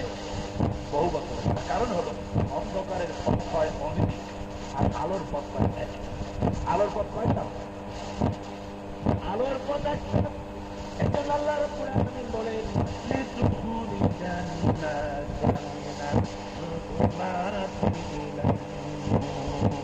অন্ধকার সমূহ থেকে মানব জাতিকে আলোর দিকে নিয়ে আসার জন্য কোরআন অবতীর্ণ করা হয়েছে। অন্ধকার সমূহ কি জিনিস? অন্ধকার সমূহ হলো মানুষের তৈরি কর্মতবাদগুলা, ধর্ম নিরপেক্ষবাদ অন্ধকার, সমাজতন্ত্র অন্ধকার, কমিউনিজম অন্ধকার, এরপরে জাতীয়তাবাদ অন্ধকার। যত রকমের মতবাদ মানুষ তৈরি করেছে, এই পৃথিবী করে মানুষেরা তত মতবাদ তৈরি করেছে। মানুষ নিজের মন মস্তিষ্ক থেকে সমস্ত মতবাদগুলি হলো অন্ধকার, আর ইসলাম নূর, ইসলাম হলো আলো। আল্লাহ পাক যেন বলতে চাইলেন এটি কোরআন এই জন্য নাযিল করলাম, সামন্তবাদ, সাম্রাজ্যবাদ, পরিবার, ধর্ম নিরপেক্ষতাবাদ, সমস্ত মতবাদের ভিতর থেকে, অন্ধকার সমূহের ভিতর থেকে আমার বান্দাগুলিকে ইসলামের আলোর দিকে দেখার জন্য কোরআন নাযিল করেছে। সুবহানাল্লাহ। আপনারা জানেন, যারা লেখাপড়া করেছেন, জমির একটা সূত্র আছে, সেটা হলো দুই বিন্দুর মাঝে সরল রেখা হয় কয়টা? বলেন কয়টা? একটা। একটা বিন্দু সেটা একটা রেখা টানবে, সেই দিন সে রেখা টানতে গেলে রাখা বাঁকা হয়ে যাবে না, সোজা হবে। বলেন কি হবে? বাঁকা হয়ে যাবে। সুতরাং একটা বিন্দু হচ্ছে সৃষ্টি, আর একটা বিন্দু হলো স্রষ্টা পর্যন্ত। অন্ধকার সমূহ থেকে মানুষগুলিকে আলোর দিকে নিয়ে আসার জন্য কোরআন অবতীর্ণ করা গেছে। অন্ধকার সমূহ কি জিনিস? অন্ধকার সমূহ মানুষের তৈরি করা মতো ভাবগুলা, ধর্ম নিরপেক্ষতাবাদ অন্ধকার, সমাজতন্ত্র অন্ধকার, কমিউনিজম অন্ধকার, এরপরে জাতীয়তাবাদ অন্ধকার, যত রকমের সচেতন মানুষ তৈরি করেছে পৃথিবীতে, তারা তত মতবাদ তৈরি করেছে মানুষ নিজের মস্তিষ্ক থেকে। সমস্ত মতবাদগুলি হল অন্ধকার, আর ইসলাম নূর, ইসলাম হলো আলো। আল্লাহ পাক যেন বলতে চাইলেন এই কোরআন এই জন্য নাযিল করলাম, তাম পৃথিবীর বুকে সামন্তবাদ, সাম্রাজ্যবাদ, পুঁজিবাদ, ধর্ম নিরপেক্ষতাবাদ, যত রকমের মতবাদ আছে, সমস্ত মতবাদের ভেতর থেকে, অন্ধকার সমূহের ভেতর থেকে আমার বান্দাগুলিকে ইসলামের আলোর দিকে দেখার জন্য কোরআন নাযিল করেছে। বলেন সুবহানাল্লাহ। আপনারা জানেন, লেখাপড়া করেছেন, জ্যামিতির একটা সূত্র আছে, সেটা হলো দুই বিন্দুর মাঝে সরল রেখা হয় কয়টা? বলেন কয়টা? একটা। একটা বিন্দু থেকে একটা বিন্দু একটা রেখা টানবে, সেই বেশি রেখা টানতে গেলে একটা বাঁকা হয়ে যাবে না, সেটা হবে। বলেন কি হবে? বাঁকা হয়ে যাবে। সুতরাং একটা বিন্দু হচ্ছে সৃষ্টি, আর একটা বিন্দু হল স্রষ্টা পর্যন্ত। এই বিন্দুর মাঝে একটাই সরল রেখা পুরাতন টেনে দিলে নদীটার নাম হলো ইসলাম। সরল রেখার নাম কি? ইসলাম। সুতরাং অন্ধকারের ভিতর থেকে আসার জন্য মুসলমানদের জন্য কোরআন ছাড়া কোনো বিকল্প নাই। কোরআনের আলোচনা ছাড়া, কোরআনের তাফসীর ছাড়া, কোরআনের আমল ছাড়া বিকল্প কোনো ব্যবস্থা পৃথিবীর শুধু মুসলমান নয়, মানুষের জন্য আর কোনো বিকল্প পথ নাই। কোরআন কি শুধু মুসলমানদের? মুসলমানদের না, শুধু মুসলমানদের না। আমাদের কি বলা হয়? সবুল মুসলিম বলা হয়, মুসলিম বলা হয়, রব্বুল আউলিয়া ওয়াল মুত্তাকিন বলা হয়, রব্বুল মুত্তাকিন বলা হয়, আল্লাহকে বলা হয় রব্বুল আলামিন। যেমন সূরা ফাতিহা পড়ি, আলহামদুলিল্লাহি রাব্বিল আলামিন। তামাম জাহানের রব, শুধু মুসলমানদের জন্য না, সকলের জন্য। আল্লাহ যেমন সকলের জন্য ঠিক অনুরূপভাবে রাসূলকে মুহাম্মদ সাল্লাল্লাহু আলাইহি ওয়াসাল্লামকে আল্লাহ শুধু মুসলমানদের জন্য রহমত করেন নাই, রহমাতুল লিল মুসলিমিন বানান নাই। রহমাতুল মুসলিমিন শুধু নয়, বরং হুজুর সম্পর্কে বলা হয়েছে ওয়া মা আরসালনাকা ইল্লা রাহমাতাল লিল আলামিন। সবাই পড়েন ওয়া মা আরসালনাকা ইল্লা সমগ্র বিশ্ব জাহানের জন্য মুহাম্মদ সাল্লাল্লাহু আলাইহি ওয়াসাল্লাম। আমার ভাইরা, আল্লাহ যেমন সকলের, রাসূল তেমন কোরআন শরীফ শুধু মুসলমানদের জন্য যিকরুল লিল মুসলিমিন বানানো হয় নাই। এই কোরআন কি শুধু মুসলমানদের? কোরআন সম্পর্কে আল্লাহ রাব্বুল আলামিন বলেছেন যিকরুল লিল আলামিন। তামাম জাহানের সমস্ত সৃষ্টি জগতের জন্য কোরআন আল্লাহ অবতীর্ণ করছেন। সুবহানাল্লাহ, বলেন সুবহানাল্লাহ। আমার ভাইরা, আমি একথা আজকে বললাম যে কোরআনে কারীম আল্লাহ নাযিল করে দেখাচ্ছে, কিভাবে দেখাচ্ছে সে কথা বলবো আগামীকাল ইনশাআল্লাহ। মোনাজাতের জন্য দাঁড়ানো ভাইরা বসুন, কি হবে না, থাকবেন না, পাশের লোকেরা মোনাজাতের জন্য মেহরবানি করে বসেন, বসতে বলছি।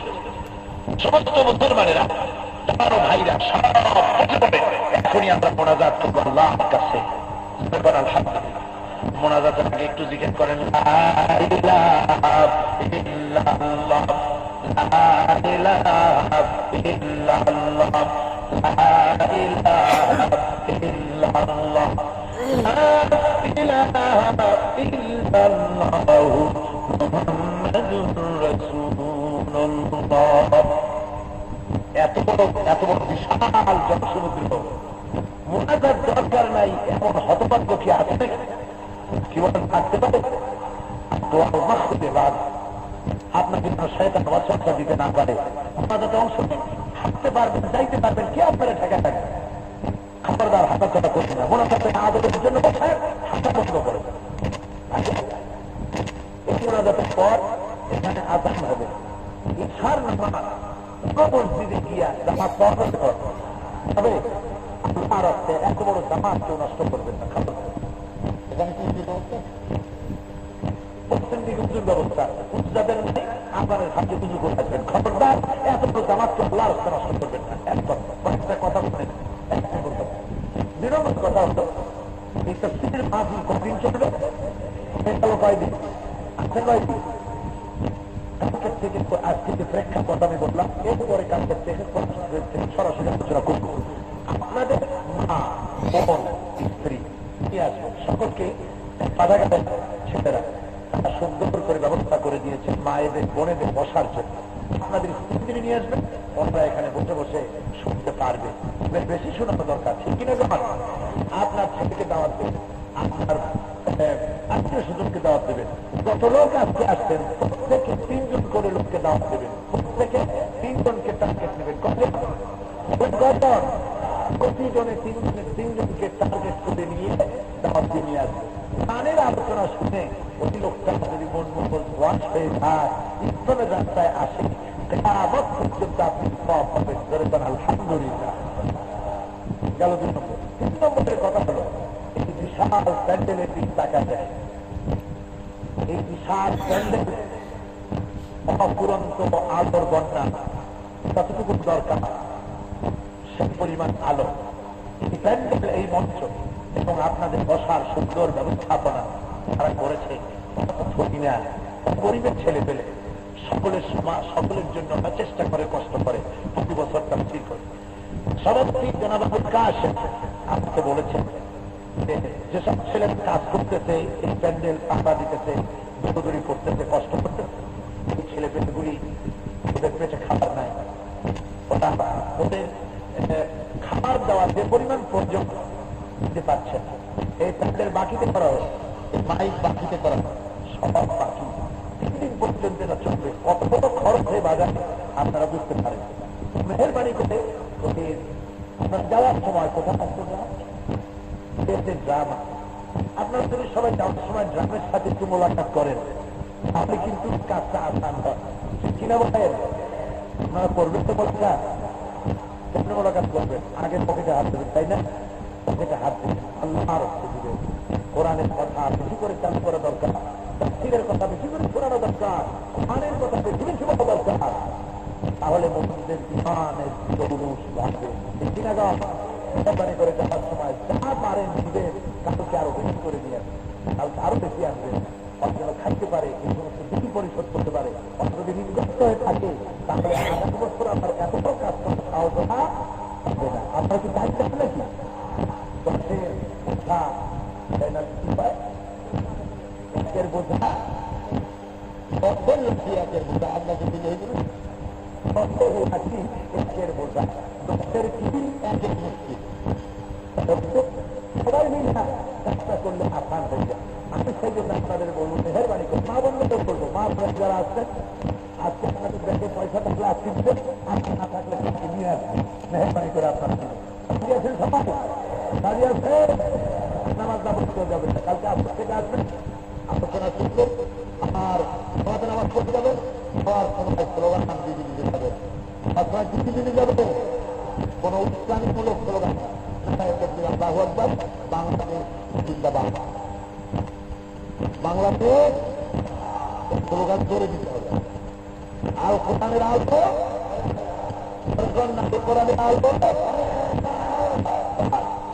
এই স্লোগান দিতে দিতে যাবে ইসলাম ছাড়া অন্য কিছু বর্তমান স্লোগান দিতে যাবে। আবার আসার সময়ও যখন আসবে পাড়ার লোকেরা একত্রিত হইয়া মাইক লাগাইয়া জৌলুস ইসলামের সুখ ইসলামের ইসলামের ইসলামের তাদের ইসলামের গৌরব এটাকে প্রদর্শন করে আল্লাহর নাম নিতে নিতে আপনারা চলে আসবেন। বিখ্যাত যুবক ছেলেরা তারাও দিনের মধ্যে প্রেরণ পায় যে হ্যাঁ মুসলমানদের সাথে আমাদেরও কাজ করবো কি তারা আমাদের সাথে আসবে। চেষ্টা করে আজ যখন ফিল করে ফিল করে নামাজের আগে যারা নামাজ পড়ছেন না নিয়োগ করে ফেলছেন আগে থেকে তখন মিছিল করবে। আজ যারা নামাজ পড়ে তারা এই নামাজের পরে মিছিল করতে করতে যাবে। আর দিনের জন্য প্রস্তুতি নিলে সমস্ত মহল্লা থেকে গোটা ঢাকা শহর থেকে দিক থেকে বর্ণাঢ্য মিছিল নিয়ে হাজির হয়ে যাবে। দেশের জন্য দোয়া করবো। বাংলাদেশ বর্তমানে ইতিহাসে বড় এক নাজুক অধ্যায়ের উপর থেকে অতিক্রম করছে ঠিক কিনা যত বলেন ঠিক কিনা। আমার মনে হয় বাংলাদেশ থেকে এই ধরনের জীবন এই ধরনের রাজনৈতিক অস্থিরতা কখন এরকম আসছে বলে আমার মনে হয় আরো অসুবিধাগ্রস্ত বাংলাদেশ আছে। সুতরাং আমরা আমাদের জন্মভূমির জন্য আল্লাহর সাথে গ্রহণ করবো। আল্লাহ ربنا ظلمنا أنفسنا وإن لم تغفر لنا وترحمنا لنكونن من الخاسرين ربنا لا تزغ قلوبنا بعد إذ هديتنا وهب لنا من لدنك رحمة إنك أنت الوهاب يا رب العالمين হাজার হাজার মুসলমান নরনারী সমাজ কোরআনে কারিমের কথা শুনতে এসেছে। মেহেরবানি করে সবটুকু সাল্লাল্লাহু আলাইহি ওয়াসাল্লামের মুবারকে পৌঁছে দাও। তামাম পৃথিবীর মাঝে বিপুলে যত মুমিন আছে তাদের আরো পরে সওয়াব পৌঁছে দাও। আমাদের মা বাপ তাদের কবরে গেছে, কবরে যদি আযাব থাকে মেহেরবানি করে মাফ করে দাও। সারা জীবন আমরা গুনাহ করে করে জীবনকে বরবাদ করে দিয়েছি। আল্লাহ তুমি দয়া করে মেহেরবানি করে কোরআনের বরকতে আমাদের জিন্দেগির গুনাহগাদা মাফ করে দাও রব্বুল আলামিন। আল্লাহ মাহফিলে যত লোক আমরা উপস্থিত হয়েছি আমাদের বিবিবাল বাচ্চা যা দান করেছে সবগুলিকে দিনদার ইমানদার নামাজি মুসলমান বানায় দাও। আয় আল্লাহ 3 দিন ধরে এই মাহফিলের ব্যবস্থা বাকি 2 দিন তোমার নিজাম দিয়ে তুমি পরিচালিত করে দিও। প্রথম দিনই তুমি তোমার বান্দাদের দিয়ে বিশাল মাঠকে প্রায় ভরে ফেলেছ। আগামী দিন আমরা সবাইকে আরো অনেক বেশি, শেষের দিন আরো অনেক বেশি। মাঠ তো ছোট, তো এই মাঠে তুমি বরকত দিতে পারবে। আল্লাহ মাঠে তুমি বরকত দিও আর তোমার বান্দাদেরকে কোরআনের তাফসীরের দিকে মৌমাছির মতো আকৃষ্ট করে দিও, তাদের মহব্বত পয়দা করে দিও। আপনারা যারা কষ্ট করে এসেছেন তাদের অভিযান কোরআনের মহব্বত পয়দা করে দিও, তাদের রোগ ব্যাধি মাফ করে দিও, তাদের স্বামী সন্তান নিয়ে সম্মানের সাথে ইমানের সাথে মহব্বতের সাথে বসবাস করার তৌফিক দিও। আল্লাহ তুমি তাকে দেখো তোমার কুদরতি নজর দিয়ে আজকের মাহফিলে 4 লোক যদি 1 ভাগ হয় তাহলে 99 ভাগই যুবক। আল্লাহ এই সমস্ত যুবকদের জীবনের সমস্ত গুনাহকে মাফ করে দাও আল্লাহ। এই সব যুবকদেরকে ইসলামী আন্দোলনের কর্মী তুমি পাঠিয়ে দাও আল্লাহ। আমাদের এই দেশটাকে তুমি দয়া করে কবুল করো আল্লাহ। আল্লাহ ইসলামী পাঠাগার তারা বহু পুরুষ হয়েছে আল্লাহ, ওরা যেন ঋণগ্রস্ত থাকে না। তোমার এই বান্দাগুলির কবিতার মধ্যে ওদের প্রতি মহব্বত জমা দিও। কত মানুষ আছে এই ঢাকা শহরে 40টা মাহফিলের খরচ একাই দিতে পারে। আল্লাহ তুমি এ ধরনের ধনী মানুষের পরিচয়ের মধ্যে ইসলামের মহব্বত কোরআনের মহব্বত পয়দা করে দিও এবং তাদের দিলের মধ্যে মহব্বত পয়দা করে তারা নিজেকে যেন এসে দিয়ে যাওয়ার ব্যবস্থা তুমি করে দিও আল্লাহ রব্বুল আলামিন। সেন্ট্রাল গভর্নমেন্ট হাই স্কুল কর্তৃপক্ষ তারা কোরআনের জন্য গত বছর মাঠ দিয়েছে, এবছর কোরআনের জন্য তার মাঠ দিল আর তার ঝুঁকির মধ্যেই তারা দিয়েছে। তুমি বুঝতে পারবো আল্লাহ, ওরা যখন কোরআনের জন্য মাঠ ছেড়েছে ওদের জন্য তুমি জান্নাতটা ছেড়ে দিও আল্লাহ। এই স্কুলটাকে তুমি এখানে কিয়ামত পর্যন্ত চালু রেখো আর এই স্কুলের শিক্ষক এবং ছাত্র যারা তাদেরকে ইসলামী আন্দোলনের কি নেতা বানাইবে, কর্মী বানাইবে, এই দেশের সঠিক এবং যোগ্য নেতৃত্ব দিতে পারবে এমন ছাত্র এখান থেকে নেতা হিসেবে বের করে দিয়ে তুমি আল্লাহ সমস্ত আসমানি এবং জমিনি বালা মুসিবত থেকে এই প্রতিষ্ঠানকে তুমি রক্ষা করো। ربنا تقبل منا انك انت السميع العليم وتب علينا انك انت التواب الرحيم। আরেকটা তো আমাদের কাছে চেয়ে নিচ্ছি, বিগত 9 দিনে 21টি মাহফিলে আমি কথা বলেছি, আমার গলার স্বর বসে গেছে। তো আমার মালিক আল্লাহ, আমার গলার মালিক আল্লাহ, আমি আমার আল্লাহর নগণ্য গোলাম। আমি এই দেশে কখনো কোনো ক্ষমতার চিন্তা করি নাই, আমি দেখি নাই। আমি স্বপ্ন দেখেছি বাংলাদেশে ইসলামের রাষ্ট্র কায়েম হবে। সেই স্বপ্নকে সামনে রেখে পাগলের মতো রাজধানী থেকে গ্রাম অঞ্চল পর্যন্ত ছুটে বেড়াচ্ছি। আমি আপনাদের কাছে দোয়া চাই, কোরআনের রাজ কায়েমের জন্য, খেদমত দেওয়ার জন্য যে ধরনের স্বাস্থ্য এবং কণ্ঠস্বর দরকার, আল্লাহ রহমানুর রহিম তিনি যেন তার নগণ্য গোলামকে দান করবেন। আজকে খুব কষ্টের মধ্যে আমি কথা বলেছি, আল্লাহ যেন কালকের থেকে আসান করবেন। আমি আপনারা জানেন, আমি সারা জীবন আমার কামনা ইসলামী রাষ্ট্র দেখব চোখে, আর মৃত্যুর কামনা আমার শাহাদাতের মত। সারা জীবনের আশা আমাকে যেন আল্লাহ আশা থেকে আমাকে যেন মাহরুম করে না দেন, আল্লাহ শাহাদাতের যেন নসিব করে দেন। ইসলামের জন্য তোমার যে সব বান্দারা রাত দিন খেটে খেটে পড়তেছে, তুমি তোদের দেখো, তুমি বড় হায়নাদের হাত থেকে ওদেরকে রক্ষা করো। তোমার দিনের খাদেমদেরকে, তোমার দিনের কর্মীদেরকে 3 দিনের মধ্যে পিছিয়ে ফেলার হুমকি হচ্ছে।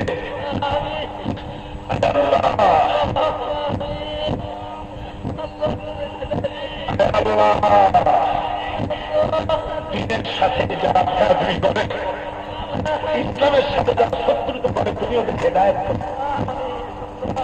ইসলামের সাথে যারা শত্রুতা করে, তুমি ওদের হেদায়েত করো।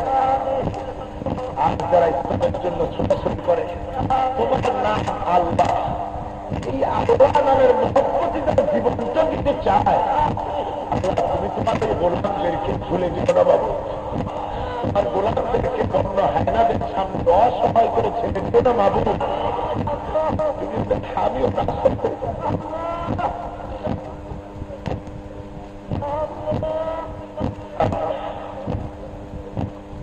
আগামী 2 দিন মাহফিলের দায়িত্ব, সমস্ত ইন্তজামের দায়িত্ব তোমার পুত্রকে হাতে উঠায়। এই মাহফিলের সাথে তারা শত্রুতা পোষণ করতেছে, তুমি তাদের কলিজার মধ্যে কোরআনের মহব্বত ঢুকাই দিও। এই মতিঝিল এলাকা, ঢাকা এলাকা, আমরা কারা কারা ইসলামের বিরোধিতা করে তুমি তো চিহ্ন এবং জানো, কিন্তু দয়া করে ওদের দিনের মধ্যে ওরা মুসলমানের সন্তান হয়ে বুঝতে না পেরে বিভ্রান্ত হয়েছে। তুমি দয়া করে ওদেরকে হেদায়েত দাও, তুমি দয়া করে ওদেরকে হেদায়েত দাও। আল্লাহ আমাদের সন্তান, তুমি তো দেখতে পাচ্ছ, আমাদের সন্তান কামদের উপরে বন্দুক নিয়ে আমাদের বুক তাক করেছে। তুমি নিশ্চয় পারো ওদের কাছ থেকে সেগুলো ছিনে আগে আমাদের কোলে তুমি দিয়ে দিতে পারবে।